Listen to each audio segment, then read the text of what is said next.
Hi,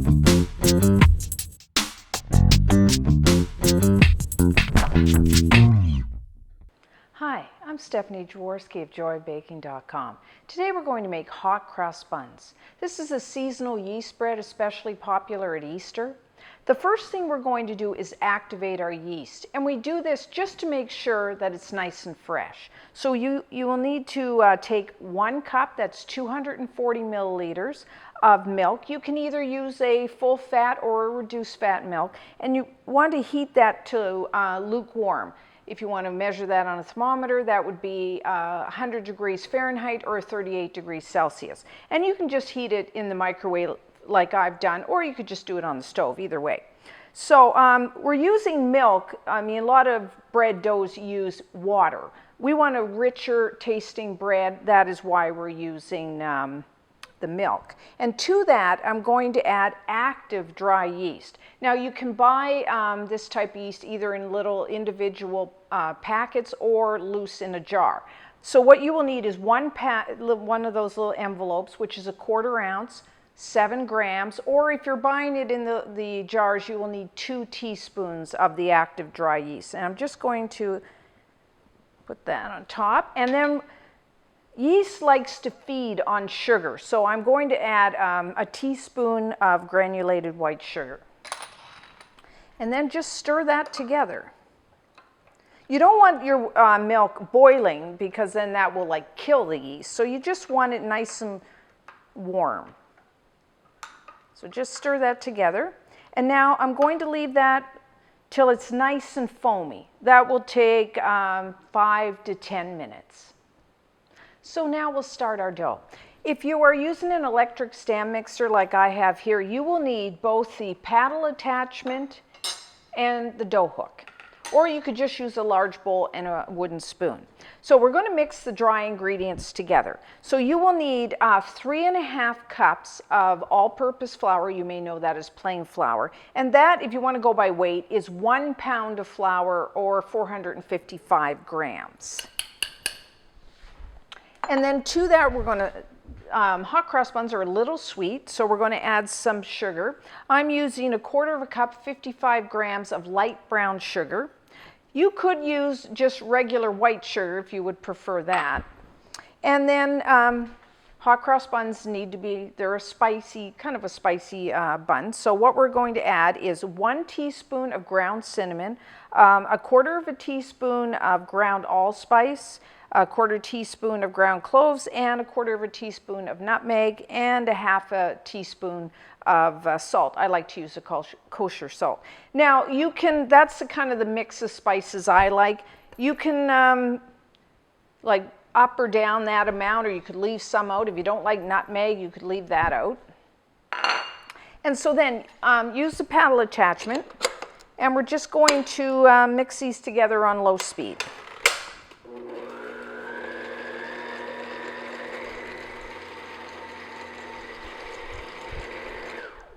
Okay, so as you can see here, our yeast is now nice and foamy. So the other ingredients we will need is 5 tablespoons, that's 70 grams of butter. You can use either salted or unsalted, and just melt that. You will need 1 large egg, have that at room temperature, and then just lightly beat it just with a fork. And if you've ever had hot cross buns, you know that there's some dried fruit in them. I like to use the candied mixed peel. Some people like it, some people don't. So I'm going to add 1/3 cup, that's 80 milliliters of the candied mixed peel, and 1/3 cup, 80 milliliters of currants. Now, you could, if you want to leave out the candied fruit, you could up the amount of currants. You could use raisins. You could use, sometimes I like to use dried cherries or even dried cranberries.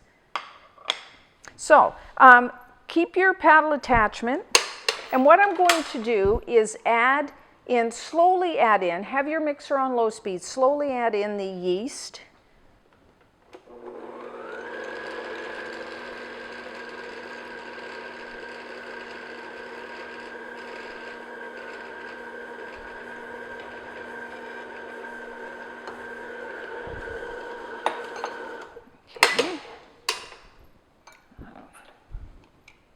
sure I got all of that. And again, with your mixer on low speed, I'm going to add the melted butter and then our egg. And then just keep beating just until everything's all moistened.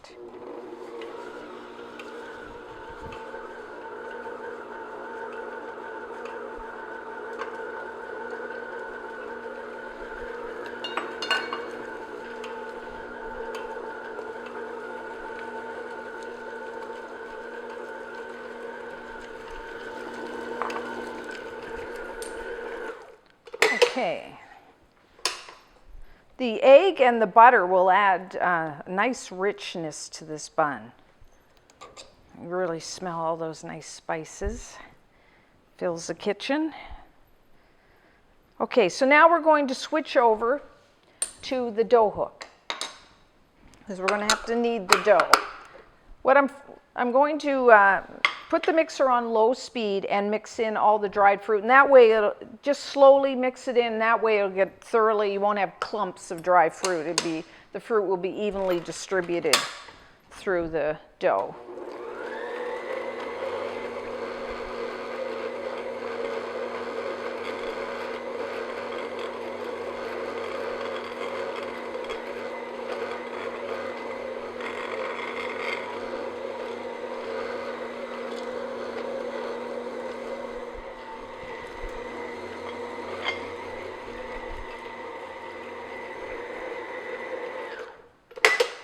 So now what I'm going to do is just to continue to knead the dough. You can do this in the machine, you can do it by hand.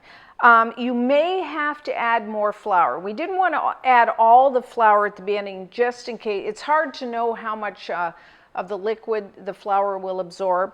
So you may have to add up to maybe another half a cup, another 65 grams of your flour. But what you're looking for is a nice smooth dough. It can just be a little sticky. So if you have to, just add a little flour gradually, kind of like a tablespoon at a time, so you don't put too much flour in.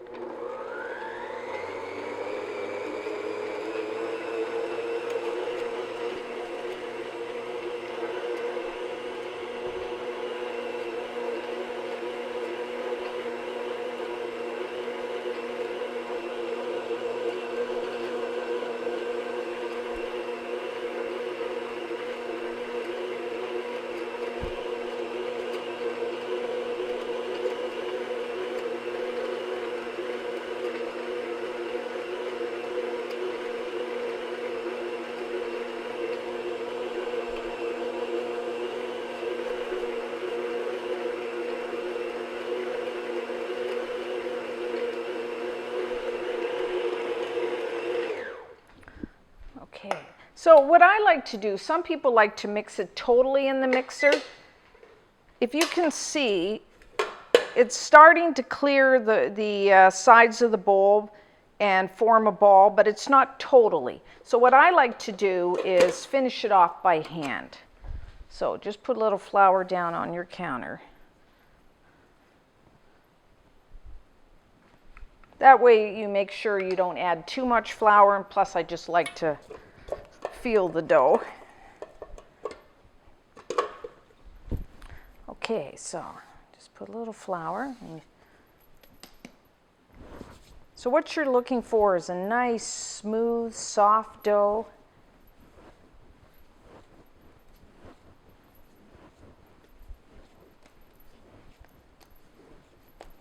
And that looks good. Yeah, see, you can put your fingers in and it kind of makes the impression but then pops back up.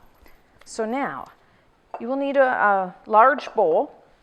You can I've just sprayed it with one of those non-stick sprays, the inside, or you could like lightly oil it or lightly butter it, because what we don't want is, as it's rising, the dough to stick to the sides of the bowl. So just put it like that and then flip it so that the top of the dough is also got a little oil on it so it doesn't dry out.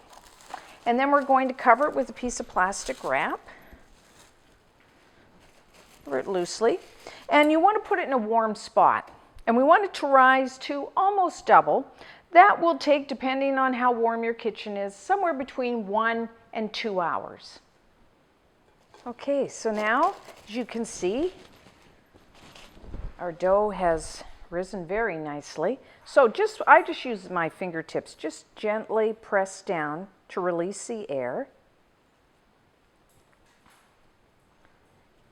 Okay, and then you will need a baking sheet. I've lined it with a piece of parchment paper, or you could just lightly butter it or spray it with one of those non-stick sprays. And then we are going to brush the buns with an egg wash. So I have here 1 large egg, and then you will need 1 tablespoon of either milk or cream even. And I'm just going to whisk those together.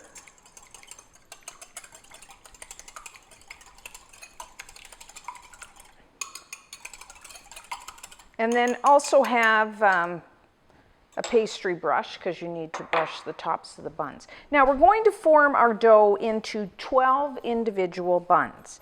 Now you can do this just by kind of eyeballing it, or I like to use a scale.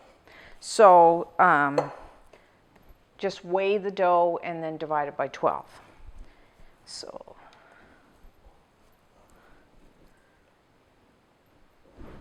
and then so then you have your ball of dough, and then just form it into a round.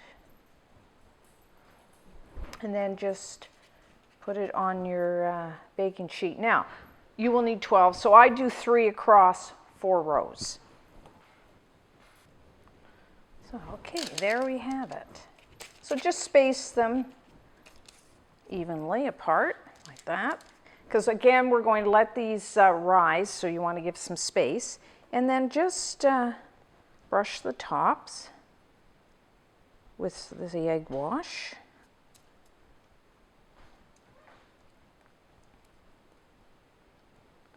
Okay, there we go. And now again, we're going to cover.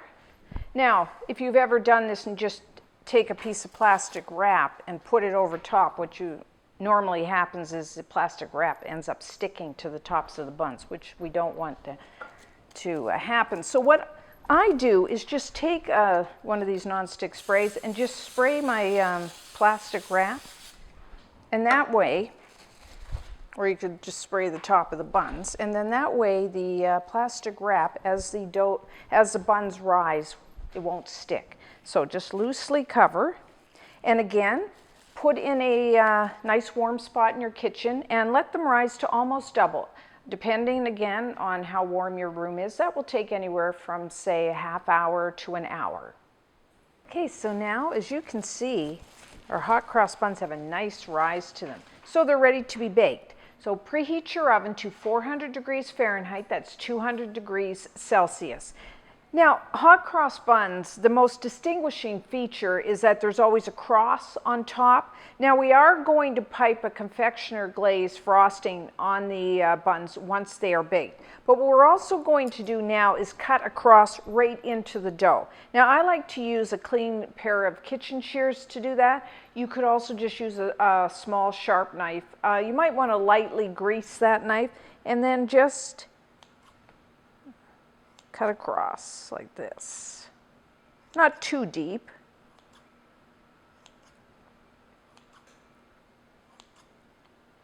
Okay, and then what we're going to do is take our egg wash and again brush the buns with that.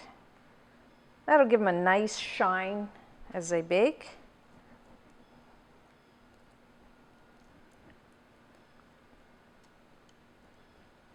Okay, so now into the oven, about 15 minutes, just until they're nicely browned, and if you take a toothpick and insert it into the center, it'll come out clean.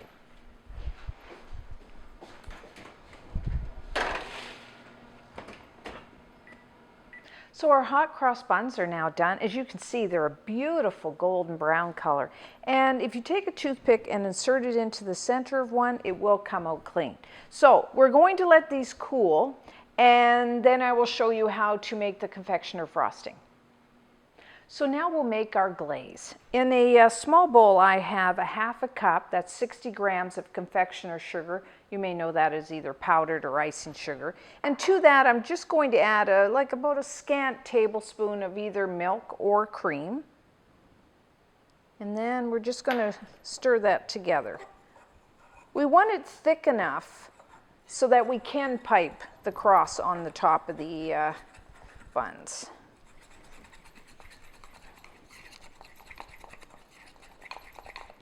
Add the rest of that. If you have to, you can always play around with it, adding a little more sugar or milk, whatever, to get the right thickness. So this is what you're looking for. Nice and thick. This is similar to what we glaze our cinnamon rolls with. But now you could just drizzle it on the top, but hot cross buns need that cross. So what we're going to do, I'm using a plastic piping bag. You could use just a paper cone, or you could even just use like a little plastic bag and then just cut off the end, whatever you have. Or, I mean, you don't even really need this. I find that the glaze just adds a nice touch of sweetness to the buns, but it's not absolutely necessary. Okay, so then squeeze it down to the end. You want to make sure all the air is out. And then what we're going to do is just take your scissors and just cut off the end.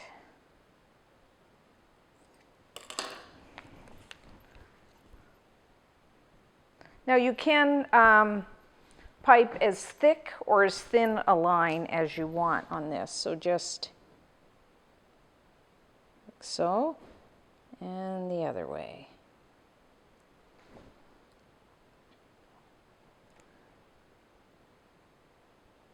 Like so. These are excellent, freshly made, but you can cover and store them for a few days, or you can even freeze them. So until next time, I'm Stephanie Jaworski of joybaking.com.